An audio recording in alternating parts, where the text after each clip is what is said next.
The video is a coverage of a short film animation or short film animation adjacent. Spoilers are required to give full, complete thoughts. Even if you don't care still, please support the official releases wherever available. This video contains flashing lights. Viewer discretion advised.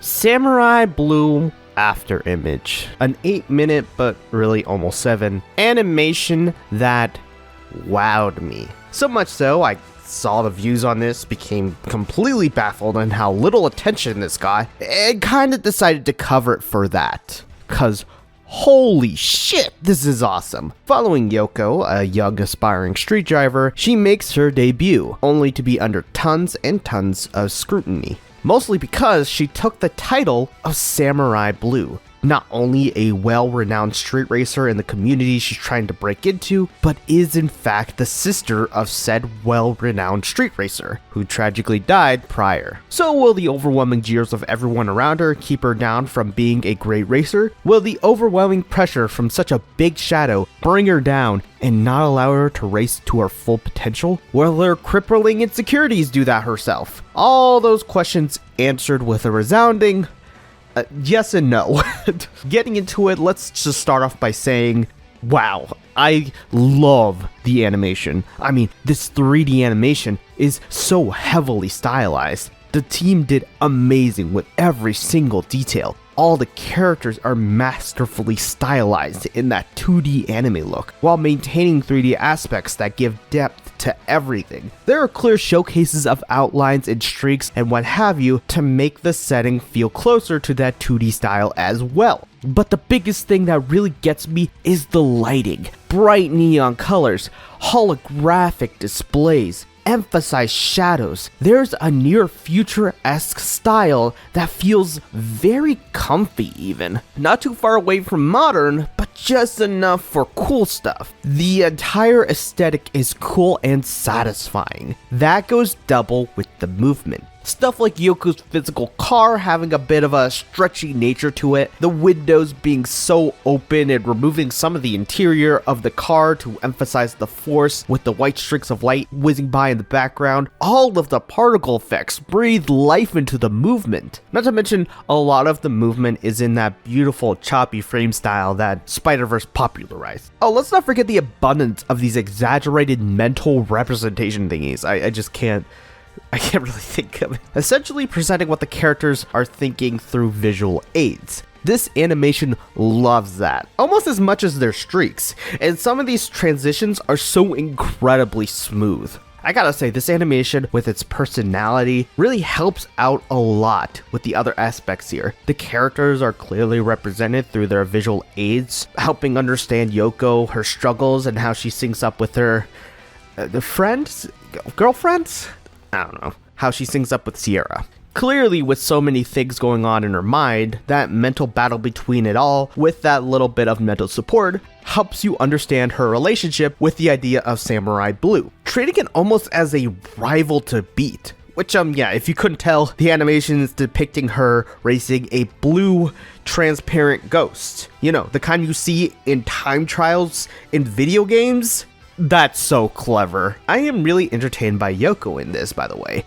Confident, if a bit over her head, while also clearly not being okay, she really proves her worth to be someone you actively want to root for. Even at the end, showcasing her to compete, but not to beat the afterimage she keeps seeing.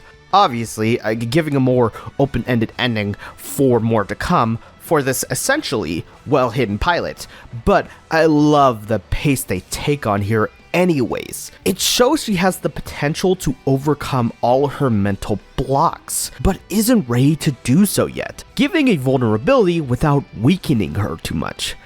Yoko's great. Sierra is, alright. It's clear she doesn't have the screen time yet, but I like what they kinda did with her. DJ Nosboss, however, I want his annoying ass dead. I want to kill him for putting down Yoko. I'm gonna kill him. Stop that. The voice for all these characters and even for the background voices are stellar. If you're familiar, you have Crystal Lee, who I haven't heard of much personally, but she voices Genshin characters, so yeah, there's that. I know, but I'll keep trying. I'll face you 1,000 times if I have to. Emily, who I have heard of, she used to do English covers of anime when I was growing up, eventually going into anime dub voice acting from what I can tell, and then becoming a VTuber as well out of nowhere. No matter what, I got your back. Then there's Xander Momus. He's in a lot. Oh, she hit the rail! Did you know that the mitochondria is your powerhouse?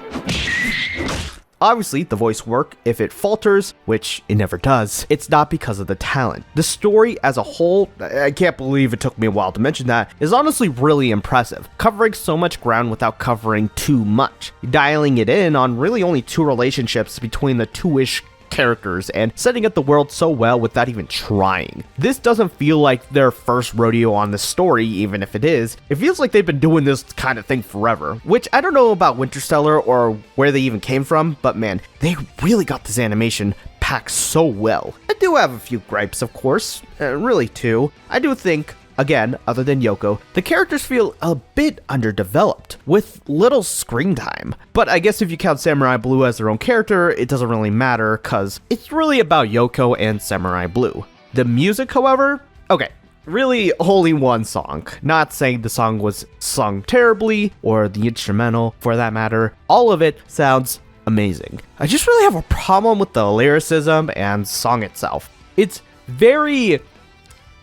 cheesy. I know it's supposed to be a super cool moment where the song basically montages and inspires Yoko, but it comes off as a bit much, especially in that Starlight Starbright line. Oh my god. When the song gets into it, it slaps, but other than that, holy shit, that is a lot of stuff to say for Samurai fucking Blue. As you can tell, I am a fan. I want this to be a thing so badly. Shit, I'm so close to just buying the shirt. I've never seen an animation with such amazing art direction and clearly all the P's and Q's in check not blow up to tremendous success. This deserves all the love it could get to become an internet darling to be watched by all.